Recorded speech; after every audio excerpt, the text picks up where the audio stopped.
Sebelum kita masuk ke penerapan ajaran tasawuf dalam karya sastra di Indonesia, mari kita mengenal terlebih dahulu apa itu tasawuf.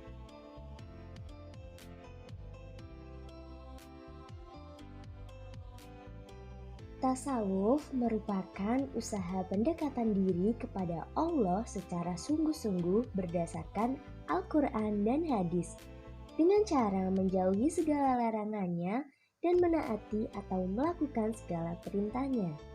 Kemudian, sufi merupakan seseorang yang mendalami ilmu tasawuf. Nah, itu tadi pengertian dari tasawuf. Sudah paham sampai di sini? Sekarang kita akan mengenal lebih dekat dengan aliran dari tasawuf. Aliran tasawuf dibagi menjadi dua, yaitu Wahdatul Wujud dan Wahdatul Syuhud. Wahdatul Wujud yaitu suatu aliran tasawuf yang memandang bahwa manusia itu berasal dari Tuhan dan dapat bersatu untuk mencapai penghayatan kesatuan dengan Tuhan. Sedangkan Wahdatul Syuhud yaitu suatu aliran tasawuf yang masih mempertahankan adanya perbedaan yang esensial antara manusia sebagai makhluk dan Tuhan sebagai sang pencipta makhluk tersebut. Sesudah mengenal lebih dekat dengan aliran tasawuf, saatnya kita memasuki tataran dari ilmu tasawuf. Jangan lupa disimak ya. Yang pertama ada syariat. Syariat merupakan hukum yang mengatur tentang ibadah atau hubungan manusia dengan Tuhan dan juga menyangkut muamalah atau hubungan manusia dengan manusia yang berpedoman pada Al-Quran dan hadis. Kemudian, apabila ada suatu keadaan di mana hukum tersebut tidak dicantumkan secara jelas dalam Al-Quran dan hadis, maka hukumnya ditentukan dengan ijma dan qiyas. Ijma adalah kesepakatan ulama yang berpengetahuan luas dan soleh. Sedangkan qiyas yaitu suatu hukum yang diambil dengan menentukan analogi terhadap suatu masalah dengan masalah lain yang serupa. Yang kedua ada tarekat. Tarekat merupakan jalan atau cara untuk mendekatkan diri kepada Tuhan dengan seorang guru atau mursyid. Mursyid ini merupakan orang yang memiliki hubungan silsilah penurunan ilmu tarekat dari guru sebelumnya. Yang ketiga ada hakikat. Hakikat merupakan kebenaran mutlak yang bersifat metafisis dan fisis, baik secara lahiriah atau batiniah.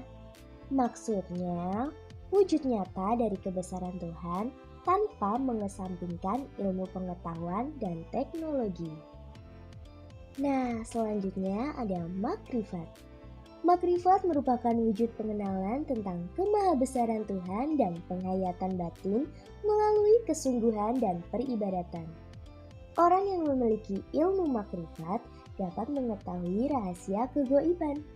Dalam hal ini, ilmu makrifat dibedakan menjadi dua, yaitu ilmu adna dan ilmu laduni.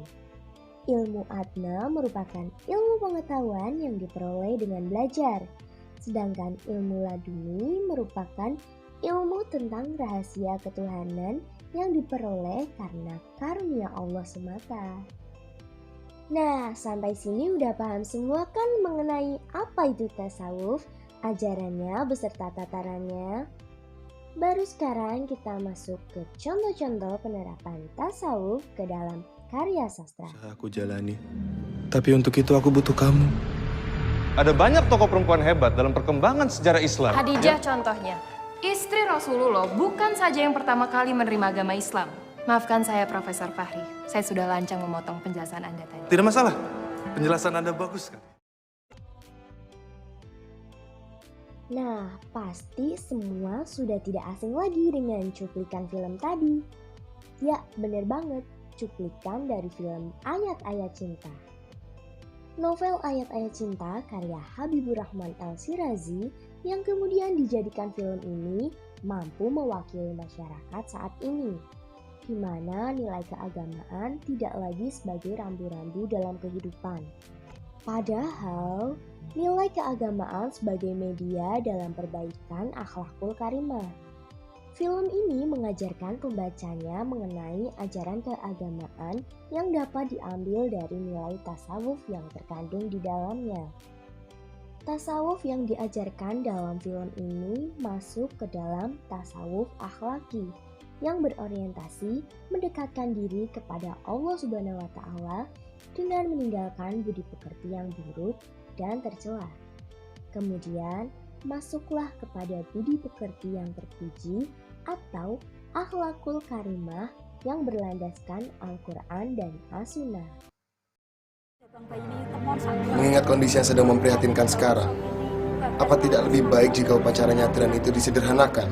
Uang itu kan akan lebih bermanfaat jika diberikan kepada fakir miskin.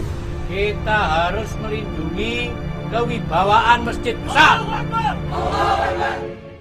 Kalau yang ini tadi cuplikan film apa, hayo? Nah, yang tadi itu cuplikan film Sang Pencerah.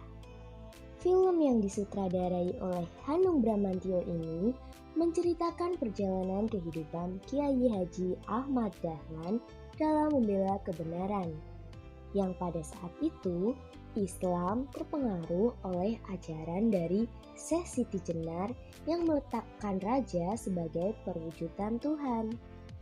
Masyarakat meyakini titah raja adalah sabda Tuhan dalam syariat Islam yang bergeser ke arah tahayul dan mistik. Begitu beratnya perjalanan Kiai Haji Ahmad Dahlan dalam membenarkan ajaran Islam sehingga beliau sempat dikatakan kafir. Namun, seiring berjalannya waktu, masyarakat Kauman mulai sadar bahwa apa yang dilakukan oleh Kiai Haji Ahmad Dahlan ada benarnya juga. Setelah masuknya pemikiran Ahmad Dahlan, kegiatan menyembah melalui ritual mulai ditinggalkan. Dan Ahmad Dahlan berhasil mendirikan perkumpulan yang bernama Muhammadiyah dengan tujuan pengikut Nabi Muhammad SAW. Nilai-nilai pendidikan dari film Sang Pencerah ini ada 3, yaitu nilai pendidikan akidah, nilai pendidikan ibadah, dan nilai pendidikan akhlak. Nilai pendidikan akidah yang ada dalam film Sang Pencerah yaitu larangan berbuat syirik atau menyekutukan Allah Subhanahu wa Ta'ala. Sedangkan nilai pendidikan ibadah yang terdapat dalam film Sang Pencerah yaitu mendirikan sholat tepat waktu, mengikuti pengajian, menunaikan ibadah haji, dan menikah. Nah, yang terakhir, nilai pendidikan akhlak. Nilai pendidikan akhlak dalam film Sang Pencerah yaitu saling tolong-menolong, sedekah, saling menghargai, dan berlaku sopan dalam perkataan maupun perbuatan. Selain film-film tadi, ada juga contoh lainnya. Yuk ikutin terus. Contoh karya sastra berikutnya yaitu puisi. Puisi doa karya Amir Hamzah mengandung ajaran tasyawuf dalam setiap bait yang digambarkan dalam sebuah ungkapan hati. Bait pertama menjelaskan tentang waktu pertemuan antara manusia sebagaimana makhluknya dan Allah sebagai penciptanya. Hal tersebut tercermin ketika kita waktu sholat, sampai-sampai waktu tersebut dianggap berharga dan tidak mau dilewatkan. Kemudian pada bait kedua menggambarkan proses pembacaan ayat suci Al-Quran yang seakan-akan diibaratkan sebagai penerang hidup dari gelapnya dunia.